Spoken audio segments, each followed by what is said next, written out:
Sports fans, and welcome to our it's supposed to be a Sunday night feature here on the Talking Sports Facebook page, but out in Las Vegas, got a little busy, had a lot going on, just chilling out here, which is hard to do when it's 109 degrees.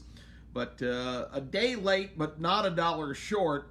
If you paid attention to our SEC forecast last week, you did pretty well, with a couple of exceptions. And it's really a tough thing in sports prognostication because so many things happen in a game, and a lot of them right at the end of games, that really throws what looks like a perfectly good pick and really stellar analysis right out the window.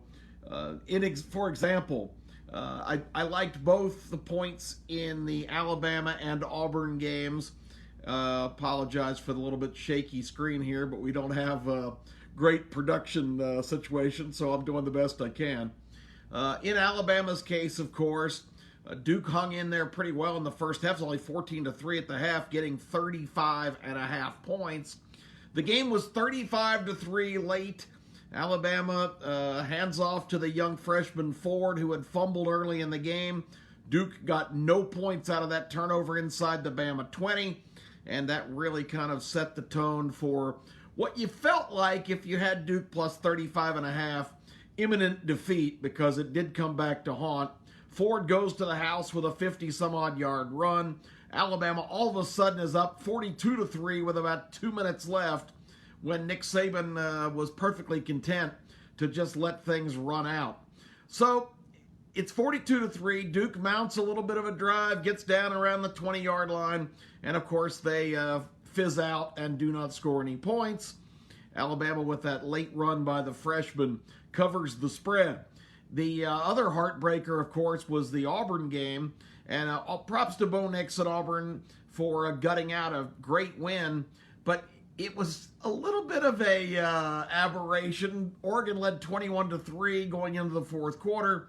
Auburn got it close and had a chance to win the game there at the end. Got it tied, and it was one of those games that you just kind of saw it coming. Oregon's offense went into hibernation. Auburn kept making big stops. And next thing you know, they're driving. Bo Nix on a 4th and 3 gets a controversial first down. But Auburn was due some controversial things to go their way after some of their recent bad luck at the Final Four.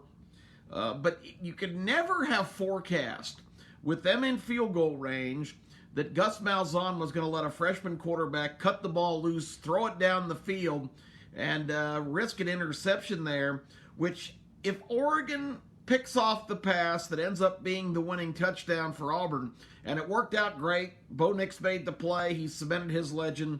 Everything is beautiful in Tigerville. But if that pass is intercepted, imagine the absolute uproar that would have resulted of, like, what is he doing? But the pass is complete. It's a touchdown. Oregon plus 3.5 blows up in a just a sudden and unbelievable fashion, and the Auburn Tigers win that game. As far as the ones that I was right on, I told you that there were a couple of upset alerts, and some people laughed, and including my own son KSAT here, who loved both the teams that I picked against. For one of the rare times when we are in disagreement, I was actually right about both of them. One was Mississippi State. It's a team that I'm just not sure about. I think the jury's out on Joe Moorhead. I thought he had a really good team he inherited from Dan Mullen last year, and they just didn't play very well. The defense was stacked with all kinds of talent, guys that went to the NFL. Nick Fitzgerald was a veteran quarterback who all of a sudden couldn't complete a pass in the Moorhead system. So this year, coming into the season, I really had a wait-and-see attitude on this team, and I really did not like them at all as a 22.5-point favorite in their opening game against the Ragin' Cajuns of Louisiana Lafayette. They played that game in the Superdome in New Orleans. Last year, Mississippi State beat Louisiana Lafayette 62-10, so you kind of thought, well, maybe they're just that much better team.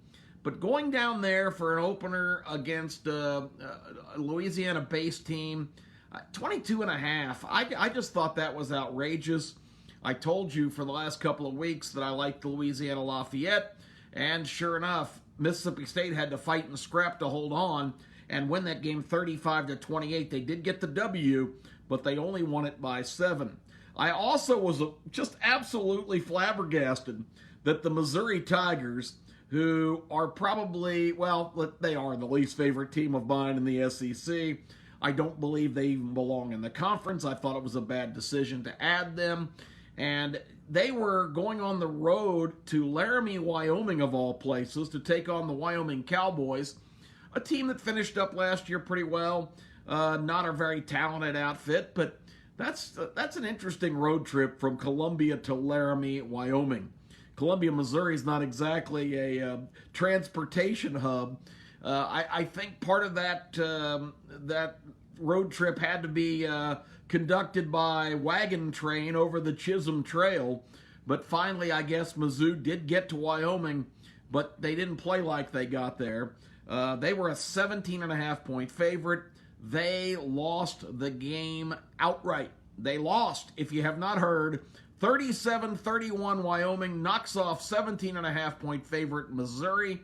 Missouri overrated and overthought of. A lot of people whispering that they were a dark horse contender in the SEC East. They look like they need to be a dark horse contender to have a 500 season after a really, really bad loss. And the other one was North Carolina, South Carolina, playing in Charlotte. Mack Brown, the Texas coach who won a national championship with Vince Young, he revived the North Carolina program about 20 years ago. I haven't really looked up when Mack's stint at North Carolina was. He's been out of coaching for the last 3 or 4 years and in the broadcast booth. But this was a game that South Carolina, who always has a lot of preseason love, people say Jake Bentley is finally ready to show everything he can do. Will Muschamp, to me, kind of hit a wall last year. I thought the team was progressing, but they just didn't look very good, especially after the much-hyped Georgia game early in the year where Georgia went up and gave them a pretty thorough butt-whooping. They did win a couple of gritty, gutty games against Missouri and played very well against Florida before succumbing late. But this is another team that I just don't see a whole lot of overwhelming talent that leads me to believe they need to be a 10.5-point favorite over, admittedly, a North Carolina team that was not very good in recent years. But the Mack Brown hire was just from an emotional standpoint for that program, probably a very good thing because it kind of retroed back to an era where they had some success. And again, getting 10.5, I thought that was too many. I didn't really expect the Tar Heels to win the game. They came from a 21-9 deficit and did indeed win it 24-21. So all three of those, I felt really good taking the underdogs, and in 2 of those 3 cases, they not only covered, those underdogs won outright. Of course, the biggest embarrassment for the conference this weekend, and I didn't touch this game with a 10-foot pole because I thought the line was high, but I just could not imagine that Tennessee would struggle like they did against Georgia State. And they didn't only struggle, they lost. Tennessee at Neyland Stadium, Jeremy Pruitt's second year, the Georgia State Panthers go to Knoxville and dominate the fourth quarter and beat Tennessee. And their quarterback, who is another one who is a very confident young man, but you got to start backing it up on the field, Jared Garantano. He Garantano'd a good season for Tennessee this year. Not looking too good after an opening game loss to Georgia State. The natives are beyond restless at Rocky Top. You know our song we always sing, Rocky Top will always be at the bottom of the SEC. That's the way it's looking. The Big Orange are in big trouble, and Georgia State coming in there and winning that game just added just a bucket of gasoline to an already smoldering fire. I don't know what's going to happen in Knoxville, but good grief, that is a horrible opening game loss. I didn't really have a strong opinion on it. I thought Kentucky was a little bit 13-point favorite over the Toledo Rockets, a team that can score points. Props to Kentucky's defense after a slow start. They shut down the Rockets in the second half. They won by 14, so they covered by a point. So good for them. I talked about Alabama and Auburn. They both are off to a good start. Auburn is surviving, being way down in that game and coming back and getting a great win. And, of course, Alabama had no problems with Duke, who could muster no offense whatsoever. Alabama looked a little rusty in the running game. The offensive line not as good as they probably should be or as they've been advertised.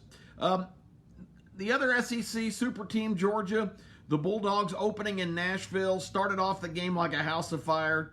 Basically, to use an old football adage, running the football down the throats of the Commodores. 3 straight drives, pretty much all on the ground, 21-0 before you even settled in. And the rest of the game, Georgia just kind of sleptwalked. It was a disappointing offensive performance. They have a core of young receivers that really need to step up. But the good news for Georgia is the defense looked great. Vanderbilt could muster next to nothing offensively. And now Georgia gets to go home and play Murray State and Arkansas State before Notre Dame, the Fighting Irish, make their first ever appearance in Athens in 3 weeks. So that's basically the recap of what happened in the SEC. A lot of people around the country are saying, "Oh, yeah, look at the SEC, overrated." The SEC East is an absolute disaster. Well, it's hard to argue with that based on the results in the first week, but because the South Carolina and Missouri losses are really embarrassing and really not good for the conference. However, the top-level teams all looking really good. LSU completely blows out Georgia Southern. And, of course, Alabama, Auburn, Georgia, all big winners. Texas A&M got off to a good start, admittedly, against Texas State. So there are some good teams in the SEC. Some of the top teams, maybe, we'll see some other teams develop a little bit more as the season wears on. As for the rest of the week, we are going to be with you on Friday to give you an SEC preview of the weekend games. Of course, the marquee headliner is the LSU Tigers. Coach O traveling over to Texas to take on the Horns in Austin. That is going to be a great game next Saturday night. Ed Ogeron addressed his team today and said, "Go Tigers!" That's about all he ever says. He leaves it to his $2 million assistant coaches to work out the game plan. But we're going to see if the purple and gold are for real as they go on the road and play Texas in a real key interconference matchup here early in the year. We're going to preview that game and everybody else in the SEC. Don't forget, Saturday morning, ABC 3340 Birmingham. We will have the Talking Sports program.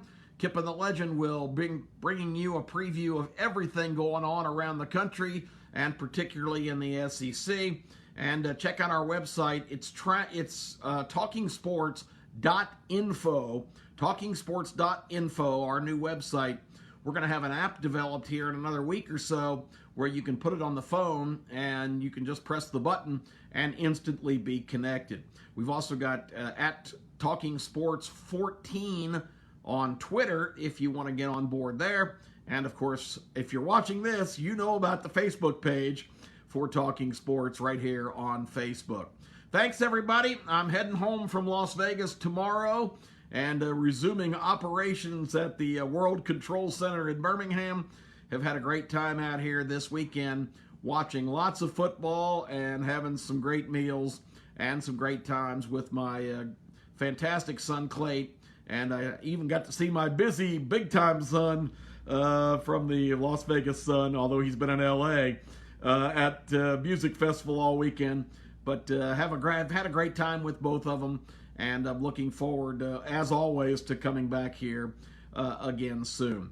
Hopefully everybody is ready for a great season. I'm anticipating it's going to be that. We'll sign off now. Kip here on Talking Sports. Thank you for giving us a listen. We'll be back with you Friday to preview this weekend's action.